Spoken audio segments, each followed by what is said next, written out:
Today I'm going to be sharing with you my favorite books that I've read so far in 2024.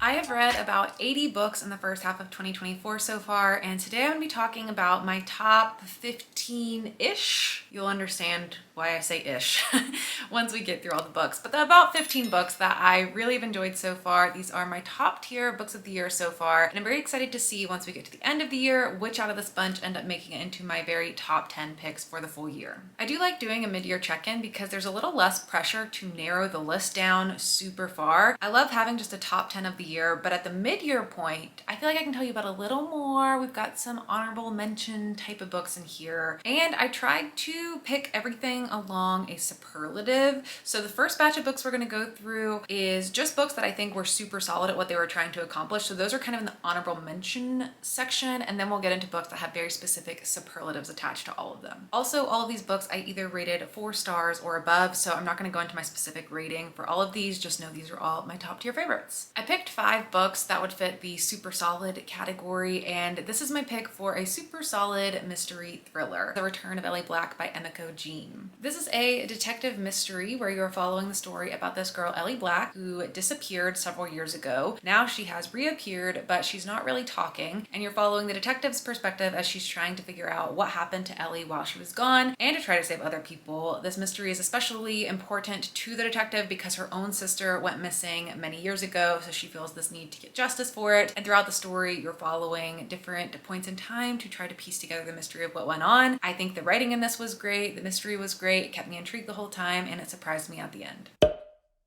The Wishing Pool and Other Stories by Tananarive is probably my favorite anthology that I've read so far this year. This is a collection of short stories from Tananarive, who is a horror author, and this has a lot of interesting different types of stories within it. You get classic kind of ghost horror stories with hauntings, and then you get stories that have more of a sci-fi dystopian element to them, and I really enjoyed just the experience of going through these different short stories. I have read from Tananarive before, so I knew I loved her writing, and I was excited to just see her try out a bunch of different things and a bunch of different types of stories throughout this collection. When I read this and reviewed it, I did specifically rate each individual story so I could create a ranking of my favorite short stories, so I do have that included in my review if you're interested in knowing which stories were my favorites. The Husbands by Holly Gramazio wins my pick for my super solid, wacky literary fiction with a little bit of magic. If you've been following me for a while, you know this makes up a nice little subsection of my reading. I primarily read mystery, thriller, and horror books, but I leave a little spot out for romance, some sci-fi, and then specifically weird stuff like this, where it's mostly grounded in reality, but there's something weird and magical going on, and we're not going to talk about it, and we're not going to dig into the mechanics of how the magic is happening. It's not like we're building this world out. It's just that we're in the normal world, but something is slightly off. And in the case of the main character in this book, her world is slightly off because she has husbands coming out of her attic. She is a single woman, but one day a man comes down out of her attic and suddenly her world has changed. She is now living in this reality where he is her husband, and all of these things about her life are different. But the good news is if she doesn't like him, she can send him back into the attic and a different man will come out. So it's one of those stories about, life and choices and relationships, and it's just funny and charming and a really fun read. I read this one specifically on audiobook and really enjoyed that experience as well, so I definitely recommend it if you're a fan of these weird kind of magical stories like me. If you like just a typical thriller, I think Kill for Me, Kill for You was a really solid thriller that came out this year. This is a Strangers on a Train retelling where these two women meet and they agree to commit crimes for one another. I've read this story done multiple times from multiple different authors, and I've enjoyed it before from other people, and I enjoyed this one as well. It has a great concept. It does an interesting sort of twist on this story by bringing in a third perspective that you're trying to figure out how is connected, and it was surprising and fast-paced.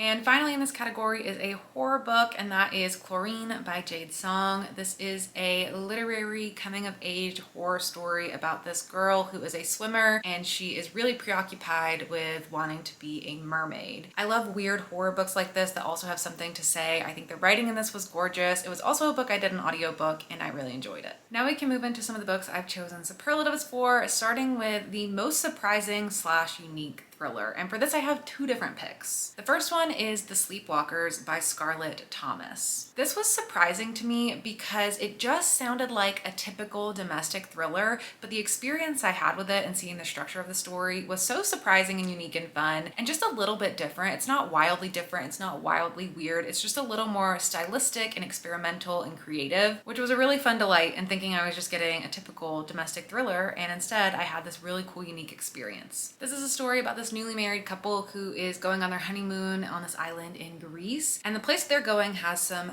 dark, weird history to it because the previous year there was a couple there and the man ended up sleepwalking out into the sea and the woman followed him out there and then they died together. So it's this tragic story of the sleepwalkers, which is what this resort is known for. And once this new couple is there honeymooning, the vibes are a little bit off and there's some weird things going on. The synopsis details more of what happens, but I think that's about the information that you should go into the story with so you can be surprised. The story is told through documents and letters, and there's some pieces missing to the story and you get different perspectives. And I really like the way that the story played with perception and storytelling and what's the truth and does the truth change depending on whose perspective you're getting. I thought it was really cool and I really enjoyed it. The other book I picked for this category is The Other Side of Night by Adam Hamdy. Based on what I had heard about this book before going into it, I did expect it to maybe be something that could be more surprising or unique. Also just because the synopsis of this is pretty vague and confusing in itself. This is the little blurb that you get. A disgraced police officer, a grieving author, an elusive suspect, all bound together by a series of mysterious deaths and a boy named Elliot. I still have to reference the synopsis when I describe this book because it's confusing to explain and I don't want to spoil anything.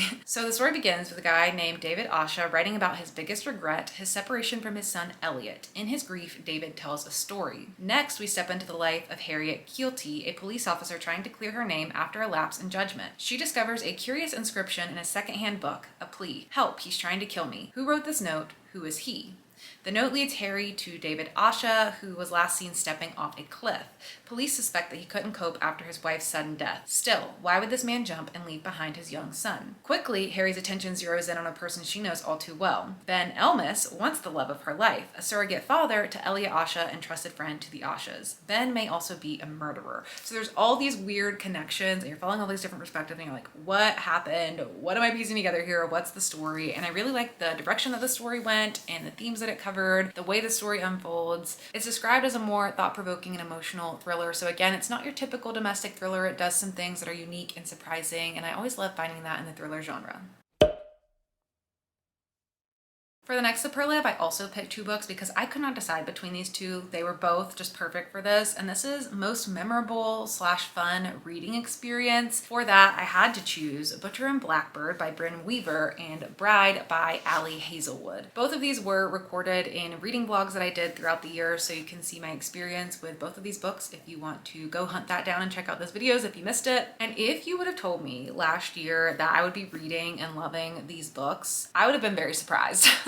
This is just outside my normal scope. I've been reading a little wackier this year. I've really been enjoying just reading different things, stretching outside of my comfort zone, and just having more fun with books, not taking everything so seriously. I've never been a very serious, pretentious type of reader. I'm not someone who reads the classics. Like, I've always loved thrillers as my favorite genre, which can be a silly genre in itself sometimes. But things like this are not things I would typically pick up in the past, and this year I've just been giving them a try, and they've been very fun and very memorable. Bride is a paranormal romance. This is about a female vampire and a male werewolf who end up being forced to marry one another, and they are from enemy species, so it's sort of like a forced proximities, enemies to lover, paranormal, oh wait, there's also a mystery because someone's missing type of book. It was just silly. It was a fun time. It was just easy breezy. It's a book I could see myself rereading because sometimes I just want something that's not that serious. Butcher and Blackbird is a story about these two people who are murderers. They go around killing bad people. So they kill other serial killers. They end up meeting in a very interesting way, and then they decide that they're going to start this annual competition with one another where they see who can kill the bad guy first. Throughout that, they also end up falling in love, and it was disturbing and graphic and gory and weird and erotic and so many different things that I never knew what was coming next, but it was such a fun experience, and it's a series,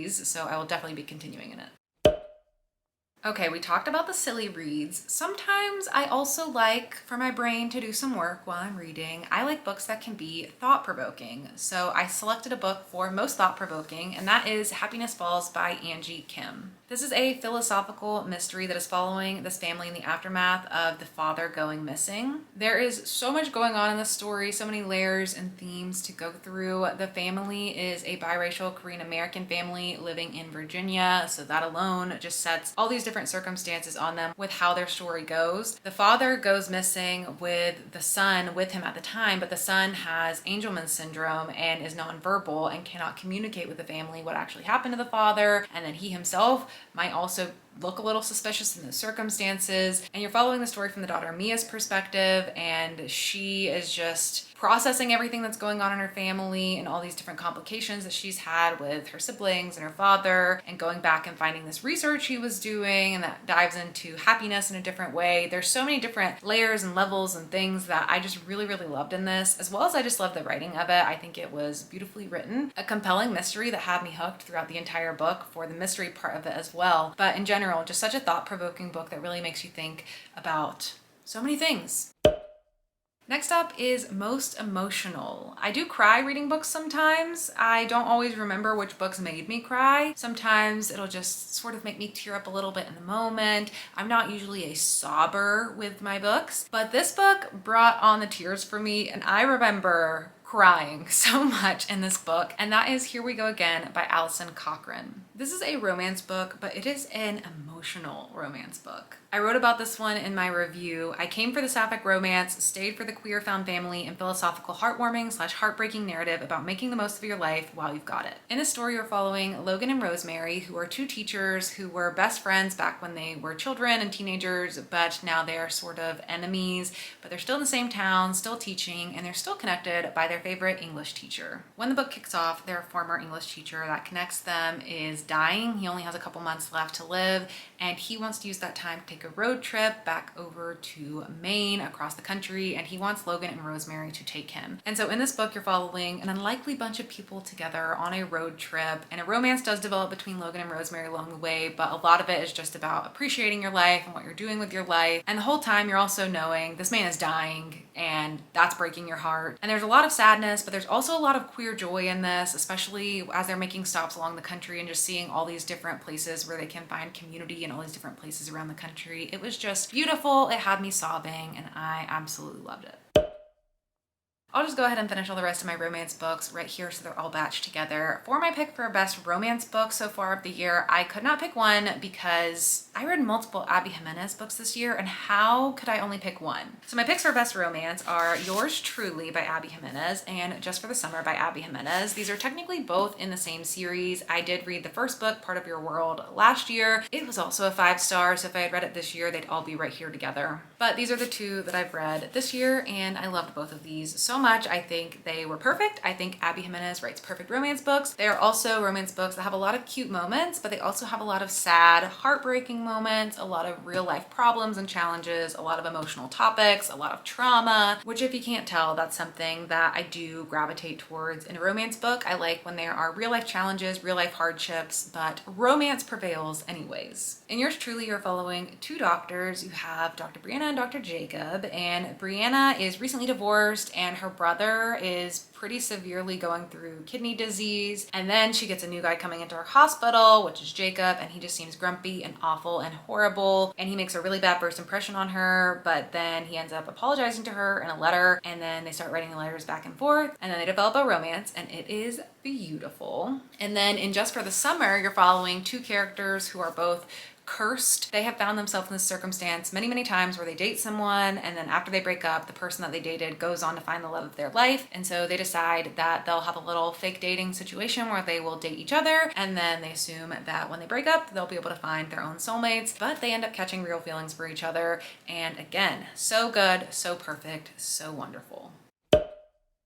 As I mentioned earlier, I do like to carve out a little of my reading for sci-fi dystopia type of things. So I did pick a best sci-fi slash dystopia, and that is The Future by Naomi Alderman. This also could have fit nicely in a couple other categories. It could have been in most thought-provoking. It could have been most surprising, because I was very surprised with the direction that this ended up going in the end. I wasn't totally sure what I was getting myself into with this book because of how the little blurb of the synopsis is worded, and then you read the longer synopsis and you're like, okay, what's gonna happen in the story? Who are we following? And then you get into the story and you're reading it and you're kind of jumping around and you're like, what's going on? What are we building here? Like, we're spending a lot of time with these characters and then these characters. How is this all going to come together? And the way it came together I thought was so masterful. I loved the ending of this and the direction that it went. I think it was well worth the wait that it took to get there from the reading experience. But essentially, this is a story about a group of friends who are trying to stop tech giants from destroying the world. And you get a lot of different characters, a lot of different types of characters, different points of their story. There's also a forum, a survivalist forum that's interspersed throughout here. Very well built characters in here, very well-rounded, three-dimensional people, and I think it was just a really interesting story. This is the first thing I've read from this author, and I'm definitely interested in checking out more.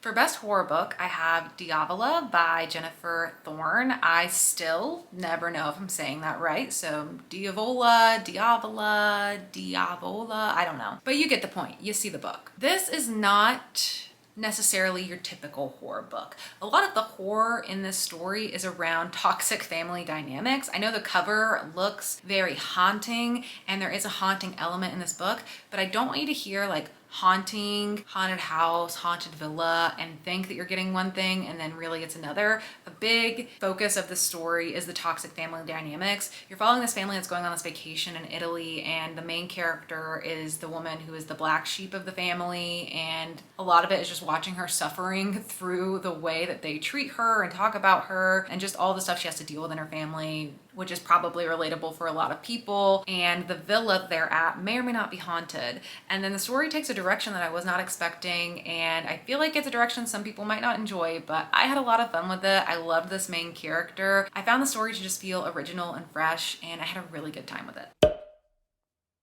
And then finally, for best murder mystery, I had to pick two, because a murder mystery can be two different things for me. It can be a cozy murder mystery, or it can be a dark murder mystery. So I picked one for each. For best cozy murder mystery, I have How to Solve Your Own Murder by Kristen Perrin. I don't think this book did anything necessarily groundbreaking. I just think it was pretty perfect for a cozy murder mystery. This story is described as Knives Out meets the Thursday Murder Club, an enormously fun mystery about a woman who spends her entire life trying to prevent her foretold murder, only to be proven right 60 years later when she is found dead in her sprawling country estate. So that woman whose death was foretold is Great Aunt Frances, and Great Aunt Frances back in the day had a sidekick give her this little riddle, and to her, she was convinced that she was going to be murdered and the riddle could be solved to help prevent her murder. So she spent her entire life trying to figure out who was going to murder her and trying to prevent it, but it caught up to her in the end and she was killed anyways. Now her great niece is coming to the small village and coming to investigate the murder. This had the perfect small town feel with a small village. There were some eccentric characters. It had like a cozy, charming feel to it. And Great Aunt Frances in herself is just an iconic character. What a life to lead, to have a sidekick tell you this and then you spend your whole life being like, well, I'm gonna stop this murder. I wish she could have been more present in the story, but you know, obviously the story begins with her dead. But I really love this one, and I think it's the start of a series as well, so I think I'd be continuing in it if more books come out. And then my pick for best murder mystery that is on the darker side is The Mysterious Case of the Alperton Angels by Janice Hallett, which actually surprised me because I was going into this expecting it to be cozier, maybe because of the look and feel of it, maybe because of what I thought Janice Hallett wrote. I had never read from her before, so I didn't fully know. I just thought this was going to be a cozier story, but it was actually pretty dark and it was really cool, and I had a really good time with it. This is a story that's told entirely through mixed media, so that's also something to know before you go into it. It's told through emails and letters and chats and texts, and you're following a journalist who is trying to piece together a story of something that happened many years ago that looks to be this like cult murder suicide situation. They were called the Alperton Angels because they called themselves angels and they were in Alperton and they ended up dead. But there was also a baby, and the baby wasn't at the crime scene. The baby ended up missing, and now the baby would be turning 18 all these years later. So that's why the story's kind of come coming up again. I think this might be the first book I read that's entirely mixed media, so it did take me a minute to get into it. I'll show you kind of what it looks like if you're curious. So you have interviews, scripts and text messages, notes that were written as the writer was compiling her story, just a mix of all types of things. But I found it really interesting. I was really surprised by the direction it took going dark, but I really ended up liking it, and I'm very excited to read more from this author in the future. So that's it for my long list of favorites that I have so far from the first half of 2024. Let me know down in the comments below if you've read any of them, or let me know if I convinced you to pick any of them up. And like I said, I'm so excited to see which of these makes it into my top 10 at the end of the year, and then how many other great books I'm going to read in the second half of the year that will have to compete for spots with these books. But that's it for me. Thank you so much for watching, and I'll see you all in my next video. Bye.